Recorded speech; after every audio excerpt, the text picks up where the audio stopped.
পারবেন স্যার, এখন শেয়ারে দেবো স্যার। আগে এটা অডিও অন করে দেন। নাকি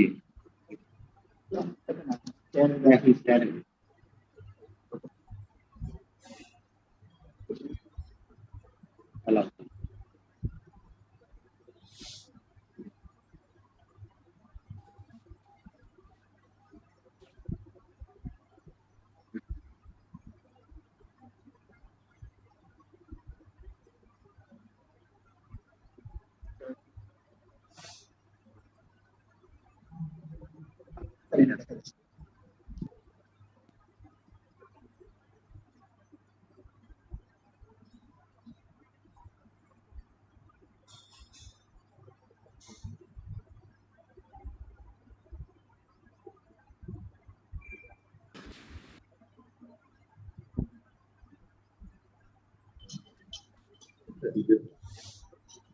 আসছে রে?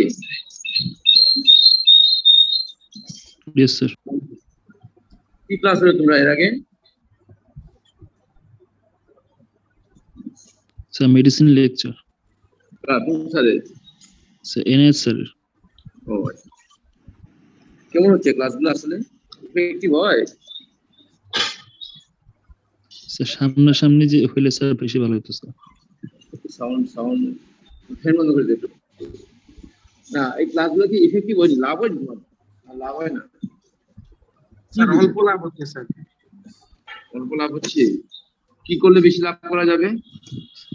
স্যার কলেজে এসে ক্লাস করলে স্যার সবচেয়ে ভালো হতো। এটা তো ঠিক আছে, এটা বুঝতেছি, আমরা তো এই দিন করি না, কিন্তু এখন কলেজে ক্লাস করার তো সুযোগ তো নাই রে, তাই না? স্যার যে এক্সামিনেশন গুলো স্যার আমরা হচ্ছে ভিডিওর মধ্যে স্যার বলতেছে ওগুলো শুনতেছি, কিন্তু যখন সামনাসামনি করতে যাব তখন স্যার পুরো অন্যরকম থাকে ব্যাপারটা। না সেটা তো ঠিক আছে, আসলেও ঠিক। এটা তো আসলে সরাসরি দেখলে, হাত ধরলে, মানুষের রুগীর এক্সপ্রেশন দেখলে যেটা বোঝা যায় সেটা আলাদা হিসাব, ঠিক না? কিন্তু আমাদের তো বিকল্প এখনো তো রাস্তা নাই। তো এখন কম সময় করতে পারি, এই যে যারা ছেলেমেয়েরা পরীক্ষা দিল তোমাদের সিনিয়র ব্যাচ, ওই হিসাবে তো স্যারেরা কনসিডার করছে, ভালো কথা, কিন্তু কতটুকু তারা করবে এখন? ইন্টার্নিটা যদি 100% না করে আগের মতো করলে তো তারা কিছুই পারবে না, শিখবে না। স্যার স্যার উনারা তাও স্যার কি 7-8 মাসের মতো ক্লাস পাইছে, আমরা একদম কোনো ক্লাস ছাড়া হচ্ছে পরীক্ষা দিতে হবে। তোমরা পরীক্ষা কবে তোমাদের এমনি ইউজুয়ালি? স্যার ইউজুয়ালি তো শিডিউল অনুযায়ী তো নভেম্বর ডিসেম্বরের দিকে হয়, কিন্তু ওই শিডিউল তো আমরা আমরা তো আরো পরে থেকে শুরু করছি আর কি। তো যাই হোক, এটা সুযোগ করা দেওয়া যাবে, কারণ হলো কি আমরা নিশ্চয়ই চিন্তা করবো আর কি, আমরা তো আসলে as a whole country wide তো আমরা ওইভাবে অর্গানাইজ করতে পারি নাই, আমরা নিজেরাও পারি নাই, সবাইও পারে নাই। তো এখন আস্তে আস্তে এটাও হচ্ছে আর কি, করা যাবে। আর তোমাদের যাতে একটু এক্সপোজ হয়, এটা করা যাবে। আর ইন্টার্নের সময় তো তোমাদের আসলে তোমাদেরও 100% মোর দেন 100% দিতে হবে, না হলে আসলে শেখা যাবে না। এখন ক্লাসগুলা তোমরা একটু কেসের সাথে সাথে থাকলে কাজগুলো যেভাবে মনোযোগ দিয়ে বোঝা যায়, শোনা যায়, হ্যাঁ, এটা তো হবে না। কিন্তু যেহেতু তোমরা নিজের থেকে বুঝো যে আমার কেস দেখার সুযোগ নাই এখনো, কাজে আমার লেকচারের প্রতি বেশি মনোযোগ দিতে হবে, এই চিন্তাটা তোমাদের রাখতে হবে। বুঝতে পারছো? যে লেকচারের প্রতি যেগুলো লেকচারগুলো হচ্ছে এগুলো মনোযোগ দিতে হবে। আগে যেমন মনোযোগ না দিলেও চলে কিছু হিসাবে, তুমি আবার রিপিট করে ওখানে আবার দেখাবে, এখানে তো এই সুযোগটা কম। তো কাজে আমাদের মনে হয় তোমাদের লেকচার গুলো একটু চিন্তা করতে হবে আর কি, কারণ এইটা ছাড়া ছাড়া দেখা যাবে না, একটু সিনসিয়ারলি দেখতে হবে। যদিও আমরা অনলাইন লেকচার নিয়ে আমরা তো অত ভালো হ্যাবিচুয়েটেড না, আস্তে আস্তে হচ্ছে আর দেখা যাক। একটু মনোযোগ দিতে হবে তোমাদের সবারই, কারণ এটা শুধু আমার এফোর্ট বা তোমার এফোর্ট দিয়ে হবে না, কম্বাইন্ড এফোর্ট লাগবে, বুঝতে পারছো? তো আমরা একটা ইম্পর্টেন্ট টপিক নিয়ে আলাপ করতে চাই। তোমরা যদি সাউন্ড টাউন্ড না পাও আমাকে একটু হ্যালো করো, জানাইও, ঠিক আছে? Yes, sir. তো এখন কনভার্সন ডিসঅর্ডার এমন একটা টপিক, সেটা সবাই ডায়াগনোসিস করতে পারে। ওয়ার্ড বয়, আয়া, রুগী অ্যাটেন্ডেন্স সবাই ডায়াগনোস করতে পারে, কিন্তু আসলে এটা ম্যানেজমেন্টটা শর্ট। কারণ একটা মানুষ যদি হয় ম্যানেজ করতে হয়, তার এটিও প্যাথোলজিক্যাল দিকটা জানতে হয়, আন্ডারলাইন কজটা জানতে হয়। কজ জানলে আমরা রিমুভ করতে পারি। যেমন আমরা এখনো তো দেখো না, এই যে করোনা নিয়ে আমরা আসলে হিমশিম খাচ্ছি, কজ জানি যে ট্রান্সমিশন হয়, কিন্তু এমন ভাবে ট্রান্সমিশন অনেকে খুব ভালো প্রোটেকশন নিচ্ছে, তারও হচ্ছে। ওই তোমাদের স্যার আছে না একজন, এই যে শফিউল্লাহ স্যার, সব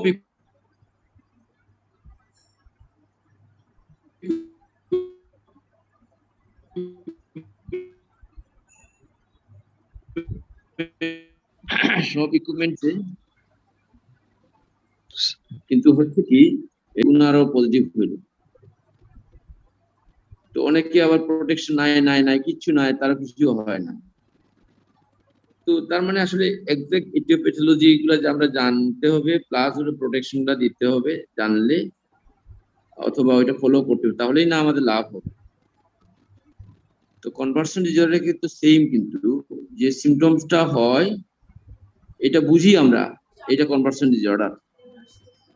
যেটা বুঝি তার 100 এর মধ্যে আমরা 75% বা 85% আমরা কারেক্ট আমরা ডায়াগনোস করতে পারি, আর রিমেইনিং হলো গিয়া 10 to 15% তো আমরা ডায়াগনোস করতে পারি না। কিন্তু যে 75 to 85% আমরা কারেক্ট ডায়াগনোস করলাম, এটার ম্যানেজমেন্ট কিন্তু আমরা ঠিকমতো করতে পারি না, যার জন্য ক্রনিসিটি ডেভেলপ করে, এবং ক্রনিসিটি ডেভেলপ করলে কোয়ালিটি অফ লাইফ হ্যাম্পার হয়, তার প্রোডাকশন কমে যায়, এফিসিয়েন্সি কমে যায়। তো কাজেই আসলে কারণটা আমাদের জানতে হয়, কিন্তু এই কারণটা আমরা কিছু জানি কিছু জানি না, কিছু বিশ্বাস করি কিছু বিশ্বাস করি না। তো আবার কিছু কিছু ক্ষেত্রে মনে হয় যেটা কারণ আছে এটা আসলে ওইরকম না, কিছু ক্ষেত্রে আবার ওভারল্যাপিং হয় কনভার্সন ডিসঅর্ডার, অন্য ডিজিজ ওভারল্যাপিং হয়। আবার আমরাও বলি conversion disorder long term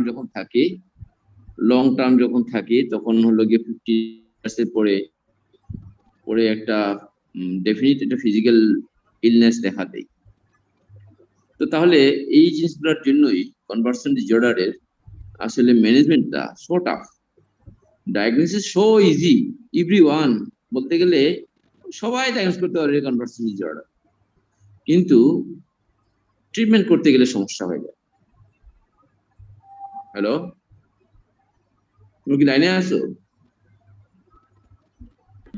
hello, জি স্যার। তো কি দেখা যাচ্ছে নাকি? স্ক্রিন শেয়ার হচ্ছে না? স্লাইড চেঞ্জ হচ্ছে না। ও, স্লাইড চেঞ্জ হচ্ছে না, কিন্তু স্লাইড কি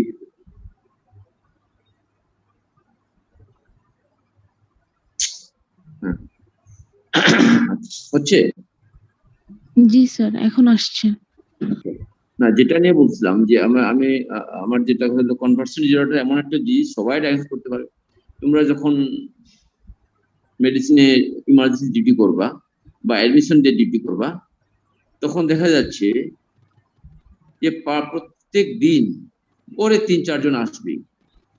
আর যদি কোনো পরীক্ষার সেশন আসে, পরীক্ষার রেজাল্ট আসে, জেএসসি, পিএসসি, এসএসসি টাইপের রেজাল্ট গুলো আসে, তখন দেখি এখানে হলো গিয়া পার ডিউটি তোমাদের শিফটে 10-12 জন আসছে, এরকম রোগী প্রেজেন্ট করে। তাহলে তুমি এই রোগীগুলো যদি ম্যানেজ না করতে পারো, তাহলে এটা তো যাবে, যেখানে ম্যানেজ হয় সেখানে যাবে, ঝাড়ফুঁক দেয়, তাবিজ কবজ করে, নাকে আবার মরিচ গরম করে গন্ধ নিতে দেই, চোখে বার্ন হয়ে যায়, কর্নিয়া আলসারেশন হয়ে যায়, তো সেই জিনিসগুলো হয়। তাহলে আসলে লেফটটা কোথায়? লেফটটা আমাদের লেফট। প্রাইমারি রোগীরা আসলো হয়তো ঝাড়ফুঁক দিয়ে আসে কিছু, সবাই তো যায় না, তোমার কাছে তুমি ম্যানেজ করতে পারো না, তার কাছে যায়, তো তুমি তাদের কাছে যাওয়ার সুযোগ দিবা কেন? তাহলে তুমি নিশ্চয়ই ভালো ম্যানেজ করো নাই। তো তুমি ম্যানেজ করো নাই কেন? তুমি আসলে জিনিসটা বুঝো নাই, বা বুঝছো কিন্তু তুমি মনে ঠিক মতো নেও নাই। কাজে এই কনভার্সন ডিসঅর্ডার সম্বন্ধে তোমাদের আসলে ভালো ধারণা থাকতে হবে, আর যদি না হয় তাহলে ম্যানেজ করতে পারবা না। আর তুমি যদি যে কোনো হয়ে হোক, ওই যে তারা যেমন মায়ের ধাক্কা দিয়ে অথবা তাবিজ কবজ দিয়ে অথবা নাকে মরিচের গুঁড়া দিয়ে অথবা গন্ধ মরিচ পুরানো গন্ধ নিয়ে যদি তারা ম্যানেজ করে ফেলে, এটাও ম্যানেজ হয়ে যায়, কিন্তু এটা সাময়িক ম্যানেজমেন্ট, কারণ তারা কারণে যায়নি। তাহলে এটাকে আমরা এই কনভার্সন খুব ইম্পর্টেন্ট। এই রুগীকে যদি ম্যানেজ করতে পারো তোমরা গ্রাস লেভেলে, তুমি কিন্তু বড় ডাক্তার, কারণ অনেকেই ম্যানেজ করতে পারে না, তুমি ম্যানেজ করতে পারলা, তো যে ম্যানেজ করতে পারে সেই তো বড় নাকি? তো সেই ক্ষেত্রে তাহলে এই ক্রেডিটটা নিতে চাইলে আমরা আসলে কনভার্সন জন্য ভালো ধারণা থাকি। কনভার্সন হিস্টেরিয়াকে বলা হতো আগে হিস্টেরিয়া বলা হতো।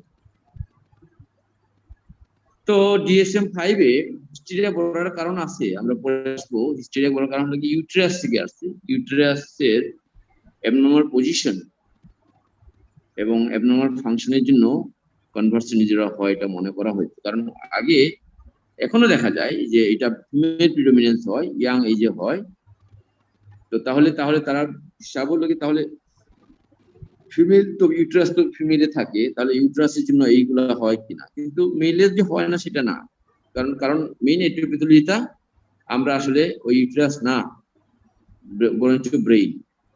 তো এই জন্য বলছি অল্ডার টার্ম হিস্টেরিয়া এখন বলা হচ্ছে ফাংশনাল নিউরোলজিক্যাল সিম্পটম ডিসঅর্ডার বলা হচ্ছে DSM-5 এ। ICD-10 ইন্টারন্যাশনাল ক্লাসিফিকেশন ডিজিজে বলা হচ্ছে ফাংশনাল কনভার্সন ডিসঅর্ডার। তো এই হলো কনভার্সন ডিসঅর্ডার। এখন যদি ডিফাইন করা যায়, এখানে বলা হচ্ছে আসলে isolated neurological symptoms that can not be explain in terms of known mechanism of pathology. তুমি যা যা জানো সেটা দিয়ে ব্যাখ্যা করা যাবে না, কিন্তু there has been a significant psychological stress.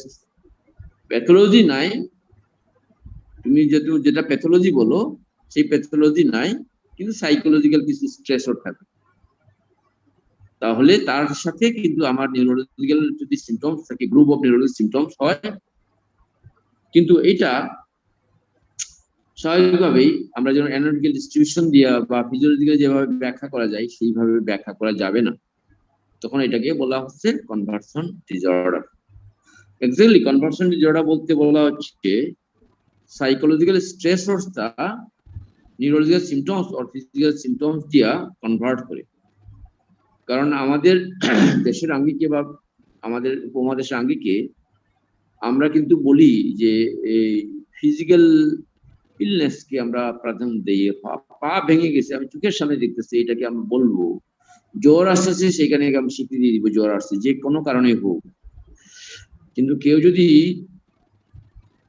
Psychological problem হয়েছে, সেটাকে কিন্তু উইক হিসেবে দেখা হয় এবং এটাকে স্বীকৃতি দেওয়া হয় না, ডিজিজ হিসেবে স্বীকৃতি নাই, উইকনেস, পার্সোনাল উইকনেস হিসেবে ধরা হয়। তাহলে তার যদি পার্সোনাল উইকনেসই হোক, স্ট্রেস হোক, এইটা যদি প্রকাশ পায় তাহলে সোসাইটি মানবে না, ফ্যামিলি প্যাটার্ন মানবে না, তাহলে যেটা মানে সেটা নিবে। সেই মানাটা কি? যে হলো গিয়ে ফিজিক্যাল সিম্পটমস করা। তো তার মানে কি ফিজিক্যাল সিম্পটমস তৈরি করতেছে? Not necessarily. আমরা মানুষ যখন ইভলিউশন হয় তখন দেখতে দেখতে শিখে মানুষ, লার্নিং বিহেভিয়ার, সোসাইটি থেকে দেখে শিখি, বা আশেপাশে মানুষ থেকে শিখি, নিজের এক্সপিরিয়েন্স থেকে দেখে শিখি। কাজেই যে সাইকোলজি স্ট্রেস এটা রিপ্রেস থাকে, ওই রিপ্রেশনটাই ফিজিক্যাল সিম্পটমস ডেভেলপ করে বা নিউরাল সিম্পটমস ডেভেলপ করে। সেই জন্যই আসলে কনভার্সন যেটা বলা হচ্ছে, converted psychological stress converted neurological symptoms, conversion যেটা বলা হচ্ছে। আগে অনেক আগ থেকে এই কনভার্সন আসলে স্বীকৃতি আসে। তো বলা হয়তো প্রথম দিকে বলা হয়তো conversion disorder thought to be resolve from the abnormality of the position of function of uterus until 17th century, আগে বলা হয়তো। আসলে পরবর্তীতে বলা হয়েছে আসলে ইউটেরাসের জন্য না, কারণ ছেলেদেরও তো হয়, কম হয় কিন্তু ছেলেদের হয়, তাহলে এটাকে ব্রেইন ডিসঅর্ডার বলা হচ্ছে। আচ্ছা, ছেলেদের মেয়েদের হওয়ার পিছনে কারণটা আরেকটা আছে, যে তোমরা যখন দেখো রুগীরা সব মেল ফিমেল সমান তো বলতে গেলে প্রপোর্শন পপুলেশন, কিন্তু তুমি আউটডোরে যখন দেখো বা রুগী যখন দেখো কারদেরকে নিয়ে আসে, মেল ওয়ার্ড হলো গিয়া 3টা না, ফিমেল ওয়ার্ড 1টা। তার মানে কি ফিমেল কি নাই? কিন্তু মেলরা বেশি প্রোডাকশনে আছে। ছেলে মেয়েরা বাড়িতে কাজ করে, রান্না বান্না করে, আবার ছেলেরা বাইরে করে ইনকামটা করে, এটা দেখা যায়। কিন্তু মেয়েদের প্রোডাকশনটা দেখা যায় না সাধারণত। মেয়েদের মানে আমরা যেটা মাস পপুলেশনের কথা বলছি, তোমাদের মতো একজন দুজনের কথা না। তাহলে ওই যে দেখা যায় জিনিসটা সামাজিক দিক আছে, তার জন্য চিকিৎসা করতে গেলে ছেলেদেরকে চিকিৎসা করা হয় যদি হয়। কারণ ফাংশন যদি আমরা এখনো দেখো, করোনা ম্যানেজ করতে গিয়ে আমরা দেখি যে আমরা আসলে পুরো অফ রাখতেছি না, বিজনেস অফ রাখতেছি না, এটা না রাখতেছি না। কারণটা কি? আমরা যদি বলি জীবন আগে বলি, কিন্তু বলে আবার জীবন আছে ভালো, কিন্তু আমি যদি এনার্জি না থাকে, আমার যদি মানি না থাকে, তাহলে কেমনে চলবে? এটা জীবন চালাবো কিভাবে? অনেকেও তো বলে আমরা ব্লক করে দিলাম না, আমরা কষ্ট করে থাকি, আমরা খাওয়া দাওয়া করবো না বা কিছু কম করব, ইনকাম করবো না, আমরা যা বাঁচায় থাকি। অনেকেই তো বলে না, কেমনে সম্ভব? তুমিও যখন বলো যে আমরা এখানে, স্যার এটা কি সম্ভব? ক্লাসে না গিয়ে, অফিসে কলেজে না গিয়ে, ক্লাস না করে, রুগী না রেখে সম্ভব? তো দিস ইজ সাম সোর্স। তাহলে আমরা যেটা বুঝলাম যে ভিজিবল যে জিনিসগুলো, এটা দাম বেশি, ইনভিজিবল গুলো দাম থাকে না। তো সেই জন্য যে যদি হয়, বলা হয়তো যে ওই প্রেডিসপোজনটা মেয়েদের বেশি হয়, এই জন্য বলা হয়তো মেয়েদের ইউটেরাসের জন্য হয়। কিন্তু পরবর্তী জানাচ্ছে ছেলেদের যদি হয়, সেই জন্য এটা আসলে তাহলে ব্রেইন ডিসঅর্ডার মনে হয়। তো এইখানে বলা হচ্ছে constitutional organic cause recognise and provoking strong emotion, এইগুলা যদি হয়, এই কারণে প্রেডিসপোজিশন হয়। আমরা পরে আবার আসবো। কিন্তু পরবর্তীতে যেটা বলা হয়েছে, আসলে মার্টিন চারকটের মতে ফাংশনাল ব্রেইন ডিসঅর্ডার বলা হচ্ছে। ফাংশনাল ব্রেইন ডিসঅর্ডার মানে ফাংশনাল বলতে এইটাই বলা হচ্ছে যে ব্রেইনের একটা অংশ, অ্যানাটমিক্যাল একটা কোনো অংশের জন্য, ব্রেইন পার্টসের জন্য সমস্যা হয় না, এজ এ হোল ব্রেইনের কোঅর্ডিনেশনটা ঠিক মতো হয় না, দেখেই এই কনভার্সন ডিসঅর্ডার হয়। তো অনেকগুলা কি আছে, কথাবার্তা আছে। টেন্ডেন্সি ডিসোসিয়েট মানে আমার অ্যাসোসিয়েশনের অভাব। আমি একটা জিনিস বুঝি, আমার সিম্পটমটা তৈরি করতেছে এটা, বা আমি যেটা বুঝি তার সাথে অন্যজন অন্যভাবে বুঝে। এই যে অ্যাসোসিয়েশনটা কিভাবে করবো, ম্যানেজার স্কিলটা কিভাবে আনবো, তার যে অভাব, সেই জন্যই হলো গিয়ে ডিসিশন হয়। আর decision lead to the loss of awareness of certain aspect of the psychological function. Psychological যে ফাংশন হয়, সেই জিনিসটাও কোঅর্ডিনেশন হয় না। সবচেয়ে বড় যেটা কনভার্সেশন জন্য কাজ করছে, এটা ফ্রয়েডের কথা হলো গিয়ে, তার সব প্রত্যেকটা ব্যাখ্যাতে সেক্সুয়াল ব্যাখ্যা থাকে। তো বলা হচ্ছে, ওনার কথা হলো usually sexual emotionally charged ideas, usually sexual, which becomes lost in the person's unconscious mind as a result of some past experience and which were excluded from the conscious awareness by the repression. আমি যেটা বললাম যে আমি একটা আগের থেকে জানলাম, এটা আনকনসিয়াসলি আমি মনে করি পাস্ট এক্সপেরিয়েন্স থেকে খারাপ একটা এক্সপেরিয়েন্স ছিল, এটাকে আমি দমায়ে রাখলাম। পরবর্তীতে না জেনে আমি এটাকে এক্সপ্রেস করে ফেললাম, রিপ্রেশনটা এক্সক্লুড করে ফেললাম, তখনই আমরা কিন্তু এই কনভার্সন ডিসঅর্ডার, কনভার্সন সিম্পটমসটা তৈরি হয়। এই যে বলা হচ্ছে conversion disorder refer to the hypothetical process where by hidden unexpressed emotion was transformed into the physical symptom. তুমি যেটা মানতে পারতেছ না, এই যে তুমি রিপ্রেস করে রাখলা, কিন্তু ওইটা তো আর রিপ্রেস মানে কি চাপায় রাখা, এই চাপায় রাখা তো সবসময় থাকে না, ওইটা তো হলো গিয়ে একটা সিম্পটমস নিয়ে তৈরি বাইরে হয়, ওটা কি ফিজিক্যাল সিম্পটমস নিয়ে বাইরে হয়, সেটা হলো গিয়ে কনভার্সন ডিসঅর্ডার। কিন্তু এতগুলো থিওরি, তাহলে আমরা যদি একটা জিনিস যদি জানি যে কনভার্সন ডিসঅর্ডার কনফ্লিক্ট, আমরা একটা শব্দটা ইউজ করি, স্ট্রেসর কনফ্লিক্ট। স্ট্রেসর হলো কি আমার পরীক্ষা সামনে আছে, দিস ইজ স্ট্রেসর। আমি ক্লাস করছি, এরপরে একটা অ্যাসাইনমেন্ট আছে, দিস ইজ স্ট্রেসর। কিন্তু কনফ্লিক্ট হলো কি, বিশেষ করে আমি পরীক্ষা ভালো দেইনি, কিন্তু পরীক্ষার রেজাল্ট খারাপ হচ্ছে, তাহলে সবাই জানলো আমি অত ভালো স্টুডেন্ট, কিন্তু আমি পরীক্ষা ভালো দেইনি দেখে আমার পরীক্ষা খারাপ হয়েছে।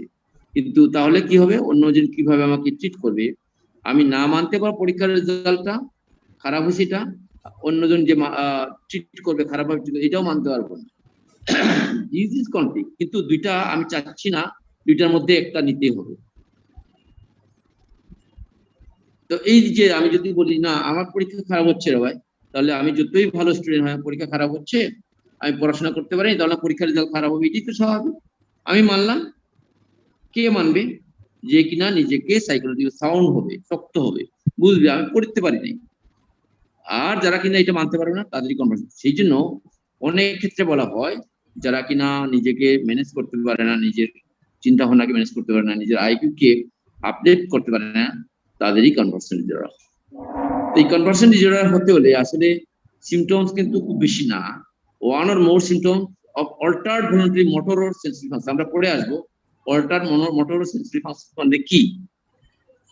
তারপরে হচ্ছে যে clinical findings provide incompatibility between and recognized neurological and medical conditions. আমি যে নিউরোলজিক্যাল কন্ডিশন পাইলাম আর মেডিকেল যে কন্ডিশন পাইলাম, এটার মধ্যে যে এই পার্কিটা এটার মধ্যে কোনো কম্পারিজন করা যাবে না। তার মানে তার যে সিমটমস হবে, যেটা হলো তার হলো শ্বাসকষ্ট হচ্ছে, কিন্তু তার দেখছে যে লাংসে দেখলা যে কোনো রংকাই নাই বা ক্রিপিটেশন নাই, তাহলে তো তোমার মিললো না। তো চোখে দেখলাম তুমি হলো গিয়ে চোখে দেখতে পাই নাই, কিন্তু তো তাহলে প্রজেকশন লাইটও তো রিফ্লেক্ট করতে পারে, অ্যাকোমোডেশনও আছে, কিন্তু সে দেখতে পায় না। তো this is some source of the clinically incompatibility. Symptoms not better explained by the another medical condition, অন্যান্য মেডিকেল কন্ডিশন দিয়ে হবে না, অথবা মেন্টাল ডিসঅর্ডার কোনো কারণে হবে না। মেন্টাল ডিসঅর্ডার বলতেছি এই কারণে যে কারণ হলো সিজোফ্রেনিয়া হয়, তো হ্যালুসিনেশন হয়, ভিজুয়াল হ্যালুসিনেশন হতে পারে, অডিও হ্যালুসিনেশন হতে পারে। তাহলে যদি তুমি বলো যে কোনো স্টিমুলাই নাই, তাহলে এটা হবে কেন? তাহলে স্টিমুলাই নাই এটা হবে কেন? তাহলে তুমি ক্রাইটেরিয়াতে ফিরলে যদি সিজোফ্রেনিয়া হলে সিজোফ্রেনিয়া, সেই ক্ষেত্রে কনভার্সন সিমটমস কনভার্সন ডিসঅর্ডার বলার সুযোগ নাই, তাহলে তখন এক্সক্লুড হয়ে যাবে। আর সবসময় তো বলি আমরা যে সাইকোলজিক্যাল সাইকিয়াট্রিক ডিসঅর্ডার বলতে গেলে অ্যাকচুয়াল ফাংশনাল ইমপ্যায়ারমেন্ট না হলে কোনোভাবে আমরা সাইকিয়াট্রিক ডিসঅর্ডার বলি না। তাহলে আমরা বললাম সিমটমসটা থাকবে, মোটর ও সেন্সরি সিমটমস থাকবে, অথবা সাইকোলজিক্যাল সিমটমস থাকবে। এই সিমটমসটা কিন্তু তুমি বাহ্যত যেটা দেখা যায়, হ্যাঁ, এটা আসলে অ্যানাটমিক্যালি কিছু তুমি এক্সপ্লেইন করতে পারবে না। আর এই জিনিসটা আসলে কিন্তু কি হয়, কোনো সিমটম দিয়া, এই যে কোনো ফিজিক্যাল অথবা মেন্টাল কোনো ডিজিজ দিয়েও তুমি ব্যাখ্যা করতে পারবে না। এটার একটা কন্ডিশন আছে, ক্লজ আছে, এটা তোমরা যদি এক্সট্রা বেশি পড়ো তাহলে বলতে পারবা। এখানে আমি এটা ডেসক্রাইব করে বিতর্কিত করতে চাচ্ছি না এটা নিয়ে। কারণ হলো কি এই জিনিস কিছু কিছু এক্সেপশনাল আছে, এক্সেপশন তো exception, not example at all. তো কাজে আমরা হলো কি one or more symptom of altered voluntary motor or sensory function, আর এটা কিন্তু মেডিকেলি ইনকম্প্যাটিবিলিটি থাকবে, আর সাথে হলো গিয়া ওই অন্য ফিজিক্যাল ডিজিজ অথবা মেন্টাল ডিজিজ যে ব্যাখ্যা করা যাবে না, অবশ্যই ফাংশনাল ইমপ্যায়ারমেন্ট থাকতে হবে। যে সিমটমস গুলো কথা বলা হচ্ছে সেটার সাথে আমরা ডায়াগনোসিসের সাথে তখন যে সিমটমস থাকবে, মোটর সিমটমস বা সেন্সরি সিমটমস, সাইকোলজি সিমটমস থাকবে, তার অনুযায়ী বলা হয় যে বলা conversion disorder with the weakness of the paralysis, conversion with the abnormal movement, conversion disorder with the swallowing symptoms, speech symptoms, seizure, anesthesia or sensory loss or special sensory symptoms like the visual, olfactory, hearing. মানে hearing of voice হতে পারে, hearing sound হতে পারে, কারণ হ্যালুসিনেশনস with mix symptoms হতে পারে, মানে এই সবগুলো মিলে হতে পারে, একটা সিমটমস নিয়ে হতে পারে। তাহলে কনভার্সন আমরা বলতাম bipolar mood the currently manic, bipolar 1 disorder currently hypomanic, bipolar 2 disorder or 1 disorder currently euthymic. এইভাবে কনভার্সন ডিসঅর্ডার উইথ এই উইকনেস অফ অর প্যারালাইসিস এখন এটা। তবে একটা শব্দ আছে সিজার, এই সিজারের অর্থ কিন্তু ট্রু সিজার না, এই সিজারের অর্থ হলো কিনো সিডো সিজার। আমরা পড়ে আসবো সিডো সিজার, ট্রু সিজার তোমরা নিশ্চয়ই জানো। আর এটা জানতে হবে প্রত্যেক ক্ষেত্রে তোমরা এটা কিন্তু পরীক্ষার সময় ফ্রিকুয়েন্টলি করে, আর কিছু না হোক সিজার আর সিটুয়েশন পার্থক্য, কনভার্সন সিজার আর হলো কি বলে ইপিডেপসির পার্থক্য, এটা তো ফ্রিকুয়েন্টলি ধরে, যে কেউ ধরে, সাইকিয়াট্রিস্ট হতে হয় না। আর যদি হয় আর একটা বস্তুতে একুট সিমটমস কিনা, এটার সাথে ওই সিমটমস একুট কিনা বা ক্রনিক কিনা, কারণ এটা কারণ আছে, একটা ডিজিজকে যদি ডায়াগনোস করে ফেলি আমরা ওখান থেকে ম্যানেজমেন্টটা শিখবো, আমরা ডিফারেন্সিয়েস দেখবো, আমরা প্রগনোসিসটা বলবো।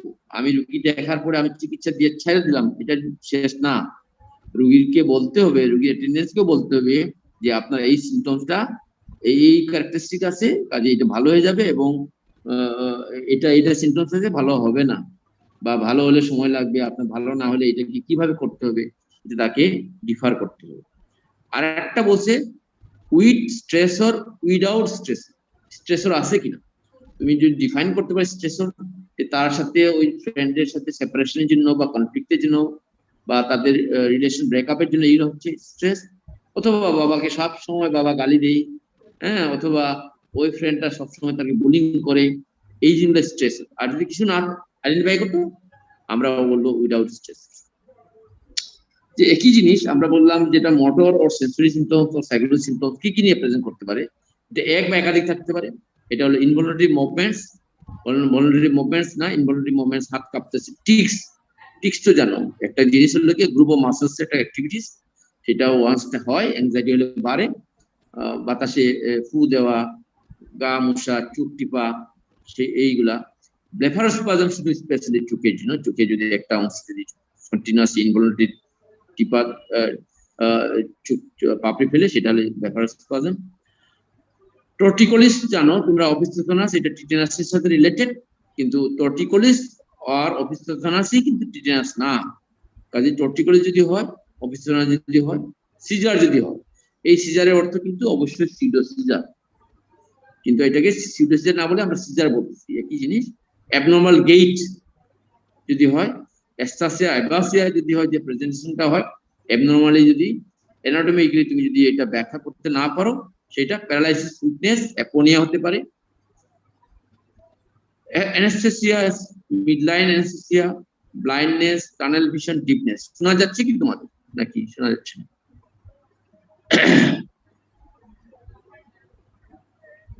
শোনা যাচ্ছে কি? জি স্যার। তোমাদের তো 107-এ নাইমা গেল 132 থেকে, আমার ক্লাস ভালো লাগছে না মনে হয়, কিন্তু কনভার্সন সিমটমস, যে কনভার্সন যেটা খুবই ইম্পর্টেন্ট, খুবই ইম্পর্টেন্ট। কিন্তু কারণ হলো বললাম যেটা আগেই, যে অতজন অনেক রুগী আসবে, কিন্তু তুমি ম্যানেজ করতে পারবা না, ম্যানেজ না করতে বলে তো তুমি তো কি করবা, সমস্যা। তো এইরকম যদি হয়, বিশেষ করে বললাম মিডলাইন যদি অ্যানেস্থেসিয়া হয়, মিডলাইন কি অ্যানেস্থেসিয়া হওয়ার কথা? আমরা যদি স্পাইনাল নার্ভ যেদিকে রিলেশন আছে, যে নার্ভের রিলেশন ডিস্ট্রিবিউশন, সেন্ট্রালে যদি কি হয় অ্যানেস্থেসিয়া হয়, পেরিফেরিতেও হবে, যে তার ডিস্ট্রিবিউশন ডার্মাটোবাল ডিস্ট্রিবিউশনে হোক, এটা হবে। সেটা না হয়ে যদি শুধু মিড লাইনে যদি অ্যানেস্থেসিয়া, সেটা হতে পারে। ভিসারাল সিমটমস, ভমিটিং যদি হয়, সিডোসায়াসিস, গ্লোবাস হিস্টেরিকাস, ইউরিনারি রিটেনশন যদি হয়, সেটা হতে পারে। তো গ্লোবাস হিস্টেরিকাসটা বলা হয় যে ধূপ গিলতে গেলেই সমস্যা হয়, ধূপ গিলতে পারে না, অথবা সিডোসায়াসিস, সিডো প্রেগন্যান্সি, যদি প্রেগন্যান্সি লাইক সিমটম যদি হয়, সেটা হতে পারে। আর সাইকোলজি ভমিটিং, ইন্ট্রাক্টেবল ভমিটিং হয়, কিন্তু কিছুই বাইরে হয় না। ভমিটিং হলে তো বাইরে হয়, কিন্তু কিছু বাইরে হয় না, সেটা কিন্তু সাইকোলজি সিমটম, সেটা নিয়ে প্রেজেন্ট করতে পারে। আর এইগুলা বললাম হলো গিয়ে সেন্সোরিয়াল, মোটর এন্ড ভিসারাল। তার বাইরে যেটা হলো সিমটম, ডিসোসিয়েশন বলছিলাম, আমরা বলছিলাম একটা জিনিসকে অ্যাসোসিয়েশন ওভার ফাংশনাল, আমি যে চিন্তা করি, চিন্তার সমন্বয়হীনতা। সমন্বয়টা কি? ফিউ, কেমন যেন কনফিউজ হয়ে যাচ্ছে, এটা কি আমার এই এলাকা কিনা, আমি কি কি দেখছি কিনা, কাউকে ভুলে যাচ্ছে, বাবাকে আইডেন্টিফাই করতে পারছে না, মাকে আইডেন্টিফাই করতে, বাবাকে অন্যভাবে অন্য পার্সন আইডেন্টিফাই করছে, হ্যাঁ, মাকে ভাবি যাচ্ছে। That might be some sorts of the symptoms. Identity disorder, multiple personality যদি হয়, একবার একটা করে এক্সপ্রেশন করে, একটা একবারে এক্সপ্রেশন করে যদি হয়, সেটা হতে পারে।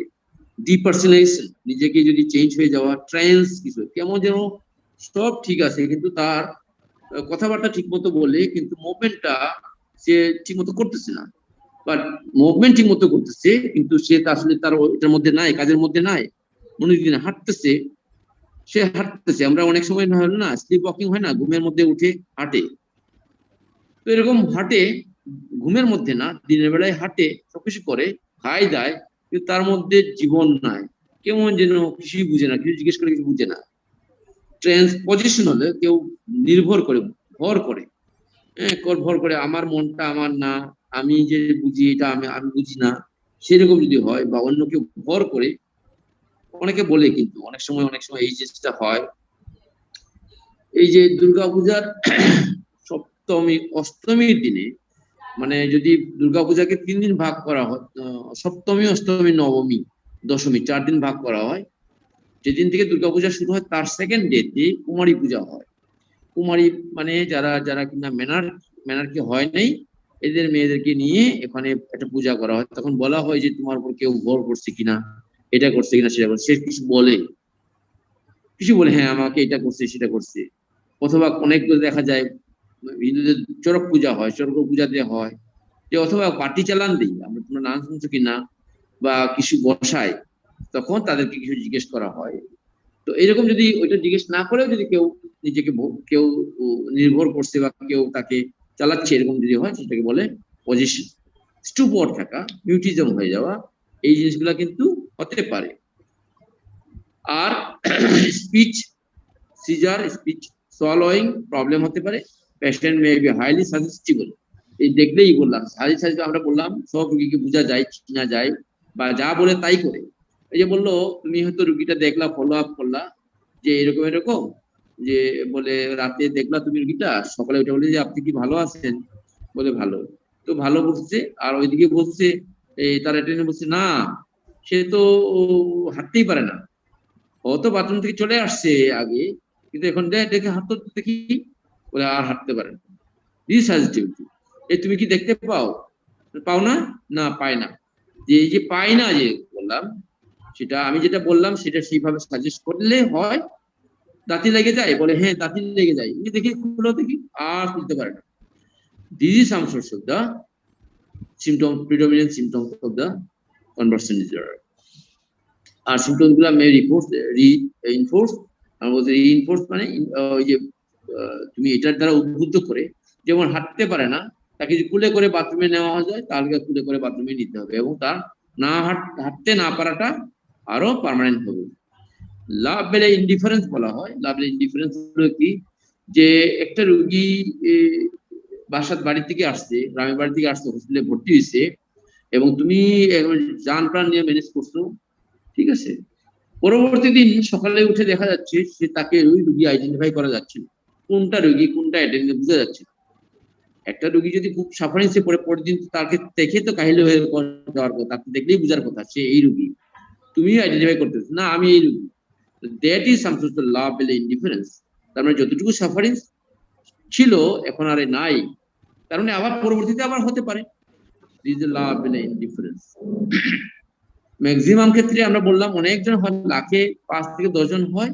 আর অ্যাডোলেসেন্স ইজ মোর সাফারার, আর মেল ফিমেল রেশিও বলছে ফিমেলে বেশি 1.2:1.10, children higher predominant in the girls, symptoms on the left then the right side of the body।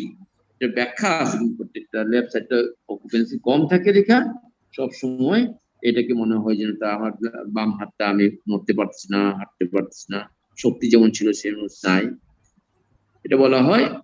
R extreme between the conversant percentage in মেনের ক্ষেত্রে পার্সেন্টেজদের এগুলো হয়।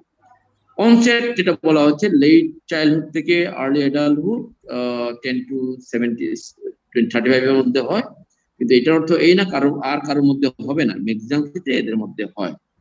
Symptom in the children younger than 10 years present the gait problem, সাধারণত seizure problem নিয়ে হয়। তো যদি কোনো বাচ্চার হয় তাহলে বলতে হবে ডেট হ্যাভ সাম সাজেস্টিভ, কোনো বাবা বা মা বা কারো দেখছে এরকম, তাহলে তারা লার্নিং বিহেভিয়ার থেকে এগুলো করে। আর আচ্ছা, হ্যালো,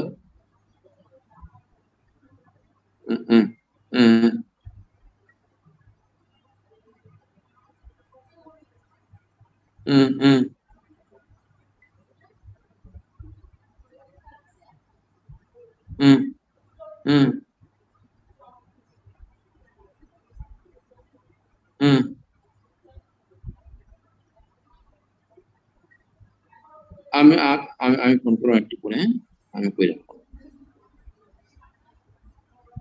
আচ্ছা আচ্ছা আচ্ছা আমি একটু পরে ফোন দিয়ে, আমি একটু ক্লাসে আছি, সরি। তাহলে হলো কি, most common in rural population, little education, low IQ, low social group and military person. এই দেখো কিভাবে লো আইকিউ আমরা একটা বুঝলাম যে আমি যদি ম্যানেজ করতে পারি, সবগুলো ম্যানেজ করতে পারি। একটা ছেলে বা একটা মেয়ে 5 জন বা 6 জন ছেলের সাথে একই সময় রিলেশন রাখে, ধরে নাও রিলেশন রাখে, তার কিন্তু সমস্যা হয় না। আবার একটা ছেলে যদি একজনের সাথে রিলেশন আছে, সে শিফট করতে চায়, তার ফ্রেন্ড, বেস্ট ফ্রেন্ড বা গার্লফ্রেন্ড চেঞ্জ করতে চায়, কিন্তু সে ম্যানেজ করতে পারে না। যদি আমি এই গার্লফ্রেন্ডকে বাদ দিয়ে আর এই গার্লফ্রেন্ডকে ধরি, তাহলে পরবর্তী এই যদি ওই গার্লফ্রেন্ড ধরলাম, এইটা যদি না করে, আবার যদি এই গার্লফ্রেন্ড যদি আবার ছাড়ার পর যদি এটা না হয়, এই যে দুটা না, দিস সামথিং কনফ্লিক্ট। তাহলে তারা কি লো আইকিউ। আমি হতে পারে স্ট্রং পার্সেন্টেজ যদি হয় যে না আমি হইলো না হইলো না, তাদের কিন্তু সমস্যা হবে। কারণ ম্যানেজ করতে না পারার ক্যাপাসিটি তার কাদের হয়, যাদের আইকিউ কম।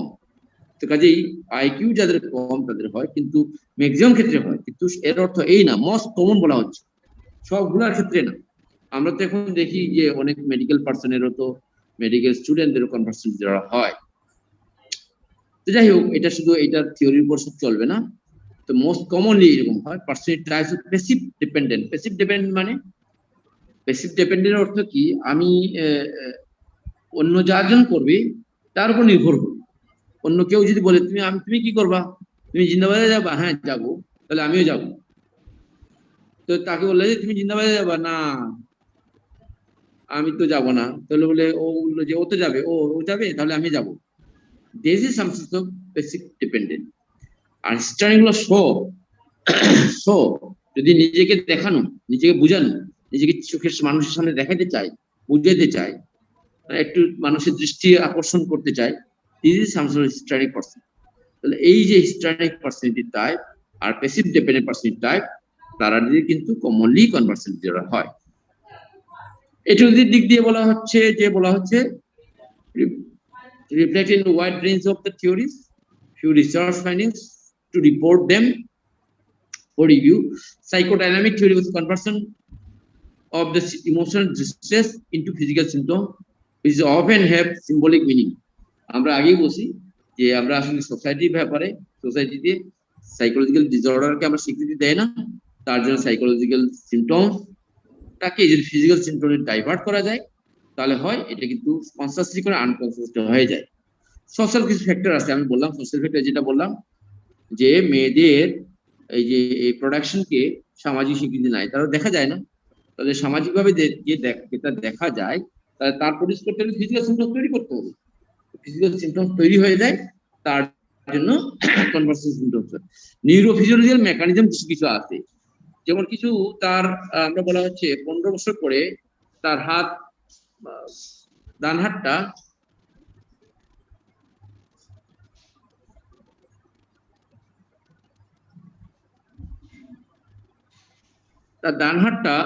অবশ লাগে বা বাম হাতটা অবশ লাগে। 15-20 বছরে ওই রুগী যদি টেস্ট করা যায়, 100 জনের যদি টেস্ট করা যায়, তাহলে 10 to 25% তার হলো ডেফিনিট নিউরোলজিক্যাল সিমটম তৈরি বাইরে হয়ে যায়। তার মানে কিছু সিমটম যে নাই সেটা না, সিমটম থাকতে পারে, তো ওই ক্ষেত্রে হয়। তার মানে 75% কিন্তু নাই। কগনিটিভ এক্সপ্লেনেশন হয় chronic activation of the representation of symptom stored in a memory.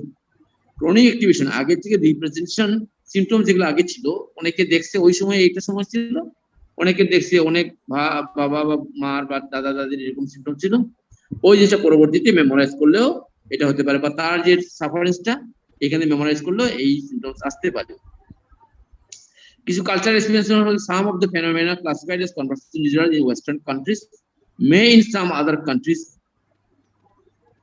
Culture be accepted position. তার মানে এটা কিন্তু সবার কালচারের ভেরিয়েন্স হতে পারে, এই জন্য কনভার্সেশন ডিসঅর্ডার কিন্তু বিদেশে থাকে না। কনভার্সেশন ডিসঅর্ডার মেইনলি আমরা যদি ডায়াগনোসিস করে ফেললাম তাহলে আমরা ভালো হব কি মন্দ হব এটা কিছু নির্ভর করে। তো এটা কিরকম, যে প্রেসিডেন্ট কিছু ফ্যাক্টর আছে, প্রেসিডেন্ট ফ্যাক্টর, প্রত্যেকটা জিনিসই আছে। যেমন হলো গিয়ে প্রেসিডেন্ট ফ্যাক্টর হলো গিয়ে পোর স্ট্রেস কোপিং এবিলিটি, যারা আসলে স্ট্রেস ম্যানেজ করতে পারে না, সহজে ভেঙে পড়ে। তো লো ইন্টেলিজেন্স অর পার্সোনালিটি ডিসঅর্ডারতে বললাম আমরা প্যাসিভ ডিপেন্ডেন্ট, আর একটা হলো গিয়ে হিস্ট্রিক পার্সোনালিটি। আর যদি ছেলেদের কি হয়, ছেলেদের ক্ষেত্রে যদি হয় অ্যান্টিসোশিয়াল পার্সোনালিটি। আর প্যারেন্টাল অ্যাটিটিউড যদি হয়, প্যারেন্টাল মা বাবার অ্যাটিটিউডটা কিরকম, হ্যাঁ, সিমটম যদি সাইকোলজিক্যাল জিনিসকে যদি সে যদি পাত্তা না দেয়, অথবা তারা নিজেরাই যদি প্রডিউস করে, সিমটমসটা প্রডিউস করে আগের থেকে, হ্যাঁ, কোনো একটা সমস্যা হইলো, সাইকোলজিক্যাল সমস্যা হলো, তারা আর উঠে দাঁড়াতে পারে না, বসতে পারে না, এই বাচ্চারা যদি দেখে তখন বলবে, তারা যখন স্ট্রেস হবে, সাইকোলজিক্যাল স্ট্রেস হবে, তারা ওই সিমটম নিয়ে প্রডিউস করতে পারে। তাহলে এই জিনিসগুলো হলো প্রেজেন্ট ফ্যাক্টর। তাহলে poor stress coping stability, low intelligence, personality disorders, dependent, passive dependent, আর একটা বললাম হলো হিস্ট্রায়নিক, আর অ্যান্টিসোশিয়াল রিয়ার কেসে, আর প্যারেন্টাল অ্যাটিটিউড, এইগুলো প্রেজেন্ট ফ্যাক্টর। আর প্রেজেন্ট ফ্যাক্টর হলো গিয়ে স্ট্রেস, যে কোনো স্ট্রেস, এটা থাকতেই পারে সবারই, কিন্তু সবার যে হবে নট নেসেসারি। তাকে যদি একটা স্ট্রেস থাকে, তার সাথে কারোর সাথে সমস্যা, পরীক্ষাতে খারাপ হয়েছে, অথবা কারোর সাথে মনোমালিন্য হয়েছে, কোনো ইনসলভেন্সি হয়েছে, প্রমোশন হল হয়ে গেছে বা ডিমোশন হয়েছে, সেই ক্ষেত্রে এই সিমটমটা দেখা দিতে পারে। আর পারপিচুয়েট করবে কি, যে কন্টিনিউ রিইনফোর্সমেন্ট যদি হয়, যে হাঁটতে পারে না, তাকে যদি কন্টিনিউ সাপোর্ট দেয়, তাকে নিজে নিজে চলতে চলার জন্য যদি আমি সুযোগ না দেই, সেই ক্ষেত্রে কিন্তু এই জিনিসটা কন্টিনিউ হতে পারে।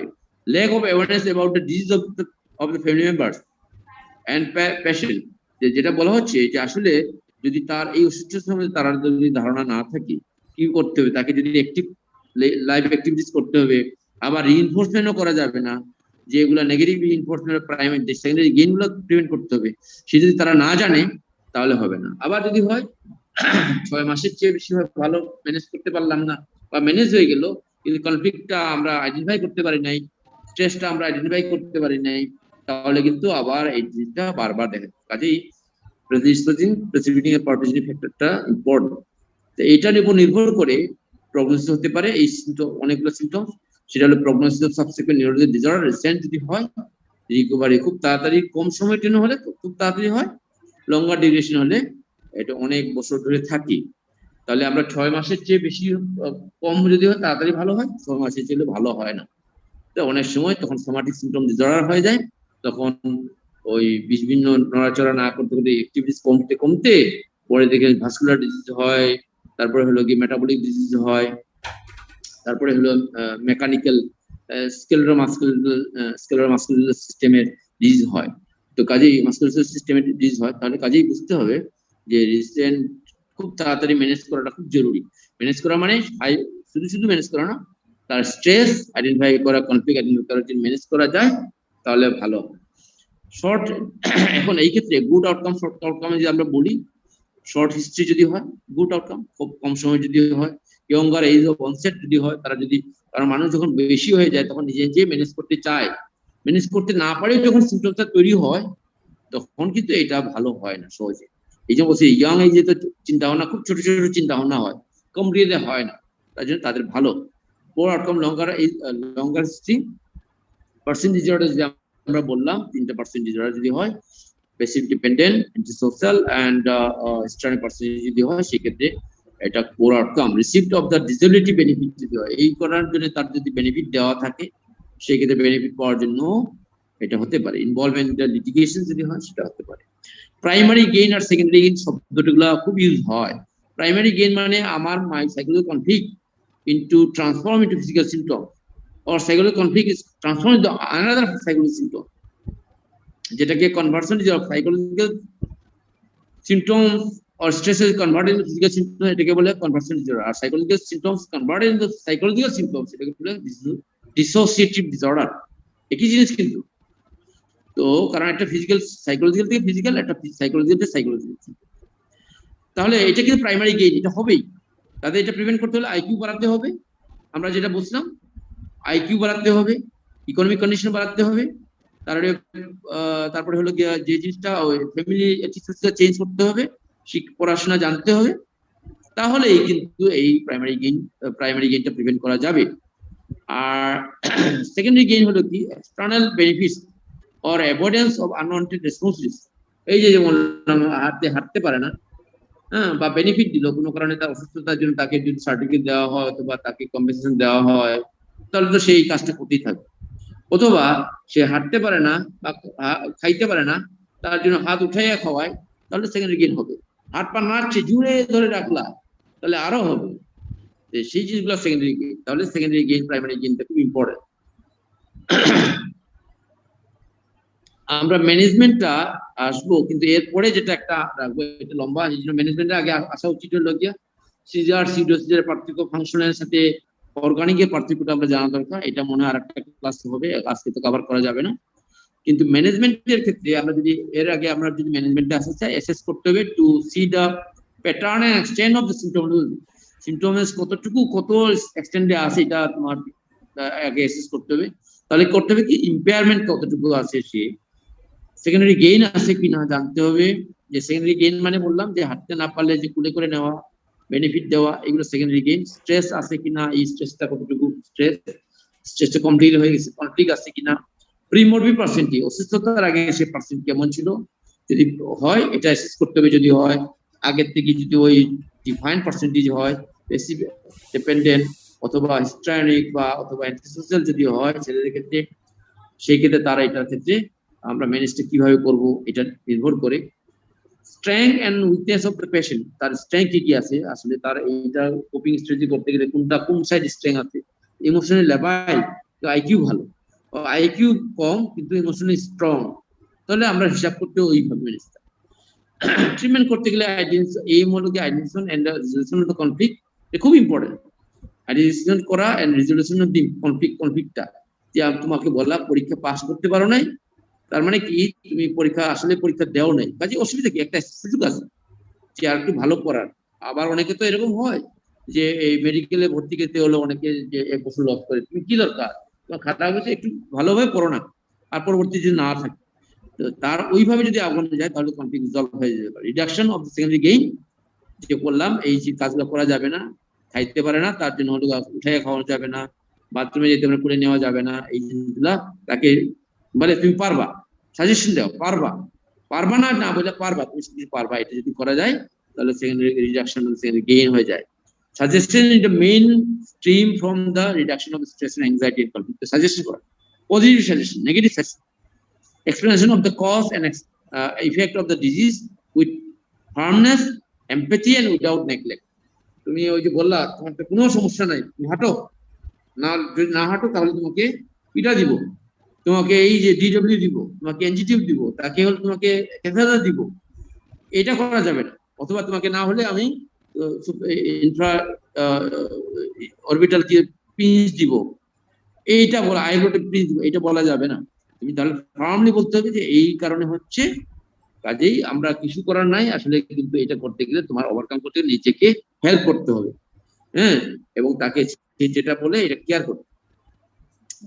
acute case management যদি হয়, obtain ওই কি জিনিস, obtain medical and psychiatric history, explanation of the investigation, physical symptoms করতে, ফিজিক্যাল যদি কি হয়, কজ হয়, সেটা এক্সামিনেশন ঠিকমতো করতে হবে, ইনভেস্টিগেশন করতে, মিনিমাম ইনভেস্টিগেশন করতে হবে উইথ প্রায়র এক্সপ্লেনেশন, আগে বলতে হবে কি কি রেজাল্ট আসতে পারে। আর আন্দাজে সব টেস্ট করা, এমআরআই, সিটি স্ক্যান, সব টেস্ট করা যাবে না। যদি টেস্ট করো আগে কি রেজাল্ট আসবে, এটা টেস্টের রেজাল্ট আপনাকে বলতে হবে। reassure patient that the condition is temporary, well recognized, attention to problem, underlying disorder, problem মানে disorder করতে, problem rather than the symptom। রোগীর সাথে আর সিম্পটমস নিয়ে আলাপ করা যাবে না, সে এখানে থাকার পরে তার কোনো সমস্যা হচ্ছে কিনা, বাড়িতে কোনো সমস্যা কিনা, এই নিয়ে আলাপ করতে হবে। যে তুমি যে হাঁটতে পারতা না এখন হাঁটতে পারো, তুমি যে খাইতে পারো এখন খাইতে পারো, এই নিয়ে কথা বলা যাবে না। তার ফ্যামিলিতে কি আছে, এই জন্য প্রবলেম বেস আলাপ করতে হবে, not the symptom base. Encourage self help, this is important. আর supportive sympathetic approach, clear plan so that all members show consistent approach to the patient. সবাই সমানে একটা রোগীর পেশেন্টের ম্যানেজারের জন্য সবাই ভালোভাবে ওইভাবেই অ্যাপ্রোচ করতে হবে। একজনে একটা বললো, একজনে উল্টাভাবে বললো ফ্যামিলিতে, তাহলে তো লাভ হবে না। Medication for underlying depressive anxiety disorder if necessary. এই যে বললাম কোমরবিড ইলনেস থাকতে পারে, ডিপ্রেশন অ্যাংজাইটি থাকতে পারে, তার ডিপ্রেশন অ্যাংজাইটির জন্য চিকিৎসা করতে হবে। Help with any personal and social difficulties, review the, যদি ওইটা করার পর যদি ভালো না হয় সেই ক্ষেত্রে আসলে কি তার কোনো আন্ডারলাইং ফিজিক্যাল সিমটমস আছে কিনা সেটাও তোমার অ্যানালাইসিস করতে হবে, তাহলে বুঝে যাবে। তো সামারি যদি করা যায়, acute conversation disorder, obtain physical and psychiatric history from patient informant, carry out appropriate medical and psychiatric examination and investigation for the physical cause, reassure that the condition is temporary and well recognized, avoid reinforcement or reduce the secondary gain, then offer continuing help with any related psychiatric or social problem. এটা বলতে হবে, তার সমস্যা যে তার স্কুলের সমস্যা বলতে হবে, স্যারকে সার্টিফিকেট দিতে হবে, কিন্তু এটা কন্টিনিউয়াসলি না। আমি এইবারই দিলাম, আগামীতে দিব না। আপনি নিজেকে হেল্প করার চেষ্টা করেন, আপনি সবকিছুই পারবেন, তাহলেই তারা এখান থেকে ওভারকাম করা যায়। এই পর্যন্ত। এরপরেটা আমরা সাইকোথেরাপিটা খুব বেশি ইম্পর্টেন্ট না, এক্সপ্লোরেটরি সাইকোথেরাপি, এইডেড থেরাপি এটা খুব বেশি ইম্পর্টেন্ট না। আর একটা হলো একটা আছে এব্রিয়েকশন, একটা শব্দ আছে এব্রিয়েকশন। যদি তুমি স্ট্রেস ফাইট না করতে পারো, এব্রিয়েকশন করতে হয়। এব্রিয়েকশন করতে হলে অনেক সময় ওই যে ডায়াবেটিস সোডিয়াম, তারপরে হলো ডায়াজিপাম, বারবিটাল, এইগুলো দিয়ে করা হয়। মানে ওইটা জিএফএনএস এর মধ্যে দিয়ে সাবকনসিয়াসলি নেওয়া হয় এবং হিস্ট্রি নিয়ে তাকে যে কথাগুলো রিপ্রেস থাকে, যে কথাগুলো বলে নাই সে, এই কথাগুলো বাইর করা হয়। একবার বাইর করে ফেললে মনের কথা, যে চাপানো কথাটা যদি বাইর করতে পারে, তাহলে তার অ্যাংজাইটি কমে যায়, তখন তার কনভার্সেশন সিমটমস কমে যায়। এই জন্য অনেক সময় এব্রিয়েকশন দেওয়া। স্ট্রেস, এটা পরে আমরা আসবো, আমরা মনে হয় এর চেয়ে বেশি যাওয়া দরকার নেই। আমরা কি পর্যন্ত আসলাম, আগামীতে আমরা তাহলে আমরা যদি সামারাইজ করি, কনভার্সন ডিসঅর্ডার আসলে কিন্তু একটা কনফ্লিক্ট অর স্ট্রেসর থেকে হয়, এবং লো আইকিউ বা যদি ম্যানেজ না করতে তার ক্ষেত্রে হয়, ফিমেলের ক্ষেত্রে বেশি হয়, 10 to 35 এর মধ্যে হয়। আর যদি হয় সিমটমসটা হলো গিয়ে মোটর সেন্সরি সিমটমস হয়, সাইকোলজি সিমটমস হতে পারে বা মিক্স হতে পারে। এই যে ডায়াগনোস করি তাহলে আমরা বলতে motor conversion disorder with seizure, with stressor, with acute onset, এইভাবে ডায়াগনোস করতে হয়। আর যদি হয় তাহলে ভিজি ফ্রেন্ডলি এইভাবে করবা। আর হলো গিয়ে এইখানে প্রগনোসিস ক্ষেত্রে যদি early age of onset, good onset, যদি একটা স্ট্রেসর থাকা আইডেন্টিফাই করা যায় তাহলে ভালো। আর যদি অ্যাব্রাপ্ট হয় তাহলে ভালো, আর যদি ক্রনিক্যাল হলে, যাই হোক, এই হলো কি কনভার্সন। আর একটা হলো কি কনভার্সন ফিজিক্যাল সিমটমস থেকে, সাইকোলজি স্ট্রেস থেকে ফিজিক্যাল সিমটমস থেকে কনভার্সন ডিসঅর্ডার, আর সাইকোলজি সিমটমস থেকে সাইকোলজি যদি ডিজিজ হয়, সাইকোলজিক্যাল স্ট্রেসর থেকে সাইকোলজিক্যাল ডিজিজ হয়, তাহলে এটাকে বলি আমরা এই ডিসঅর্ডার। ঠিক আছে? কারো যদি কোনো কোয়েশ্চেন থাকলে এই পর্যন্ত, আমরা আগামীতে আমরা পড়বো যে এই সামারি থেকে আমরা শুরু করব, কিন্তু মেইন জিনিসটা রয়ে গেছে কনভার্সন ডিসঅর্ডার আর ইমপ্লিসিটের পার্থক্য, অর্গানিক থেকে নন অর্গানিক সিমটমস পার্থক্য, এগুলো আমরা আগামী ক্লাসে করব। তোমাদের এই পর্যন্ত যেটা ক্লাস, এখানে কোনো কোয়েশ্চেন থাকলে বলতে পারো।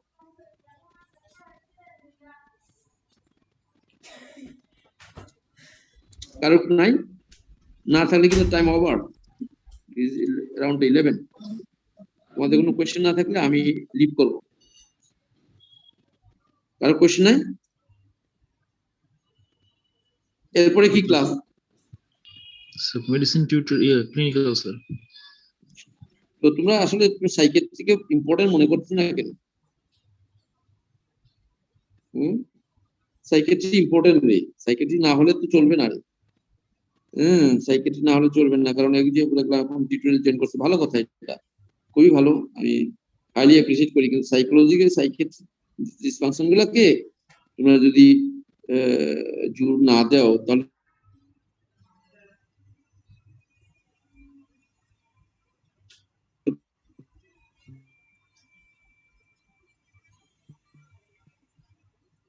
তাহলে হ্যাঁ ভালো। বাই।